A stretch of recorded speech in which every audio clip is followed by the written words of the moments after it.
again, John Wild, here to give you another look at cool action figures. And this time we're going to be looking at recasts of the Marx monsters, and they were originally produced in 1963. The Marx monsters are a legendary set of action figures, although they're really kind of more like army men. 6 of these figures were produced to capitalize on the monster craze. This monster craze really began in the 50s when the classic Universal films were re-aired on television. These figures were originally produced in a teal blue color and then were followed up with an orange color.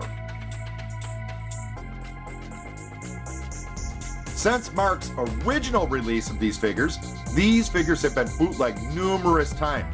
And what you see before you is a set of bootleg Marx monsters.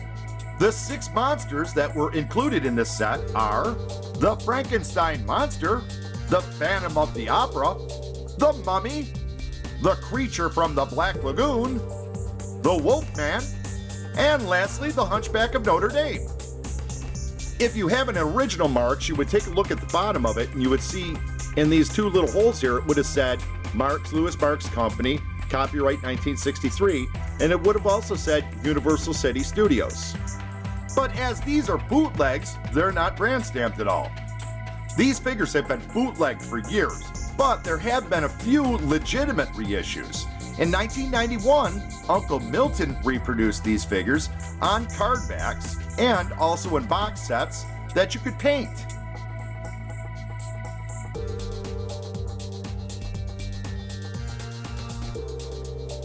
For many kids in the 1960s and even into the 70s, these were the definitive monster toys of their youth. Let's get a look at each figure individually.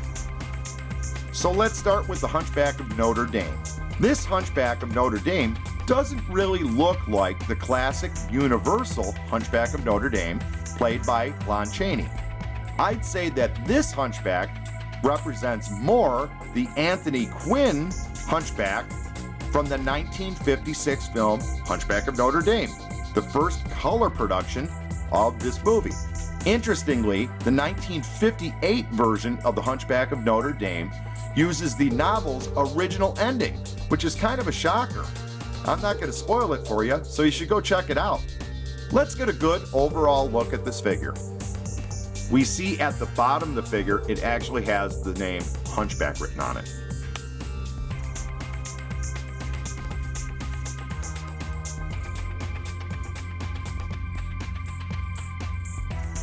Here's a good close-up look at the face sculpt, and it definitely, I'm saying, looks a heck of a lot more like Anthony Quinn than it does Lon Chaney. And now here's a real good look at the back of the figure. Kind of moving from shortest to tallest, we'll move on next to the Wolfman. Now this Wolfman is a pretty decent representation of the classic Wolfman portrayed by Lon Chaney Jr. in the film The Wolfman in 1941. An interesting tidbit about that 1941 movie is that the Wolfman doesn't change into the Wolfman because of the full moon in that movie. He actually changes into the Wolfman when the Wolfbane is in bloom. That can account for how many nights in a row he turns into the Wolfman consecutively in that movie. It wouldn't make any sense for there to be a full moon every night, as we know that only happens one night a month. Let's get a closer look at this figure. Like all the Marx Monsters figure, there is a nameplate on the figure. It says Wolfman. Let's get a good overall look at this figure. Here's a nice close-up look at the face sculpt, and you can definitely see that it definitely has some look of the 1941 Lon Chaney Jr. Wolfman. You can also see in this picture how the Mexican bootleg, or this kind of reproduction of the Marx monster, has a little bit of extra plastic flashing that's created when they cast the figure. And here's a good look at the back of the figure. Our next monster to look at is the Creature from the Black Lagoon. The pose for this figure of the Creature from the Black Lagoon actually, I believe, comes from The Revenge of the Creature from 1955. That's because this Creature from the Black Lagoon has chains on his feet that are holding him to the base. This was done in the Revenge of the Creature movie, although it was only really done on one leg. Here's a good look at the head sculpt of the creature. In the original Creature from the Black Lagoon movie, the creature was portrayed by two actors. Rico Browning did the underwater shots, and Ben Chapman did all the land shots. In the sequel, Revenge of the Creature in 1955, it actually marks the first appearance of Clint Eastwood in film. Let's get a good overall look at this figure. And now the back of the figure. The fourth Marx monster that we'll look at is Frankenstein. Now, in my opinion, this Frankenstein represents Lon Chaney Jr. portraying the monster in The Ghost of Frankenstein, which came out in 1942. It's just the posing of the arms that really give me the indication that this was sculpted off of a picture from Lon Chaney Jr. from Ghost of Frankenstein. Like all these Marx monsters, there's Frankenstein written at the base of the figure. Here's a pretty good look at the head sculpt of this figure. This is where I really think that this is Lon Chaney Jr. and not Boris Karloff. Again, we can see the flashing that's left over from the process of casting this figure. These wouldn't have been present on the original Marx figures. On a side note, Lon Chaney Jr. is the first actor to portray Frankenstein after Boris Karloff retired from portraying the character. Let's get a good overall look at this toy.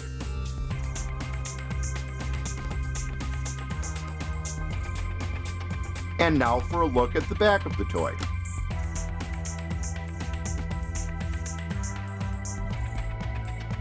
Our next Marx monster is the Phantom of the Opera, as portrayed by Lon Chaney. Now, just to get this straight, there's a Lon Chaney and a Lon Chaney Jr. Lon Chaney preceded Lon Chaney Jr., of course. In 1925, Lon Chaney performed this character on the film screen for Universal. Not only did he act in the movie, he actually created the makeup for this character. On the base of the figure, he has inscribed Phantom. The character likeness of the Phantom of the Opera, Universal's Phantom of the Opera, has actually fallen into public domain because in 1953, Universal failed to renew the copyright. Lon Chaney, also known as the Man of a Thousand Faces, was originally slated to play the role of Dracula in Universal's Dracula, but unfortunately, he died of throat cancer in 1930, missing that film. Something to take note of if you're collecting these figures is the fingers on the hands. Often on vintage pieces, the fingers are broke off, so you really need to watch this if you're looking to buy one. Also on this figure, the Phantom, most often this mask that's in his right hand is broken off and missing. Let's get a good overall look at this cool toy. And now a look from the backside.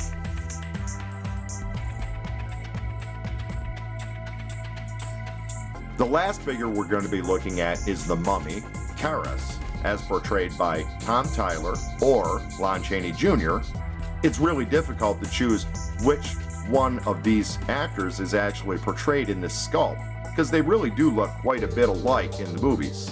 The Mummy Karras differs from Imhotep. Imhotep was in the first The Mummy movie starring Boris Karloff. In the sequels to that movie, if you could really call them sequels, the mummy's name is Karras. The sequels of that film are The Mummy's Hand, The Mummy's Tomb, The Mummy's Ghost, and The Mummy's Curse. These four sequels came out between 1940 and 1944. I kind of likened this to they were the Friday the 13th of the 1940s.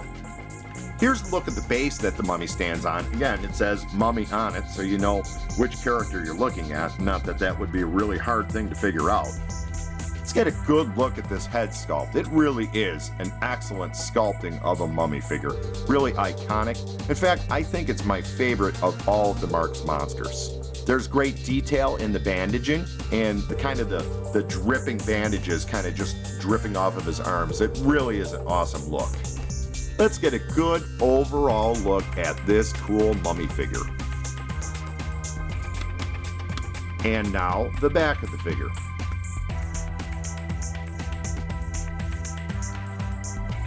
In my opinion, these representations of Marx monsters from the early 1960s are the very best at representing early monster collecting for kids. There wasn't any options available up until this point, maybe except for the Aurora models, for kids to have monster figures that they could interact with. Marx Toys, by introducing these figures, helped spark the imagination of monster collectors around the world. One thing I do have to point out, which is somewhat of a shame, is that there is one character that just seems to be missing from this set of figures. Yeah, you guessed it, it's Dracula. Where's Dracula? Why isn't he here? Years later, fans have created their own Marx Monsters Dracula to go with this set. I'll put a picture of it up here. Although I wasn't around for these figures, I do recall them being in garage sales and around flea markets when I was a kid, and I did pick up the Uncle Milton set in 1991. I'm really happy to have this set now in my collection, and as far as I can tell, you can still add them to your collection. Yeah, that's right, if you go over to eBay right now, there's plenty of knockoff or bootleg Marx Monsters figures in all sorts of different colors for you to collect. These figures are both classic and iconic.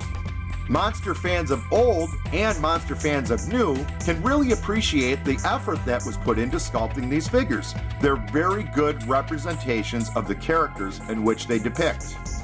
They display very well and would look good on any collector's shelf. I would like to thank you for watching this video. Please like, share, and subscribe to catch my latest uploads. And until next time, look out! The monsters are coming!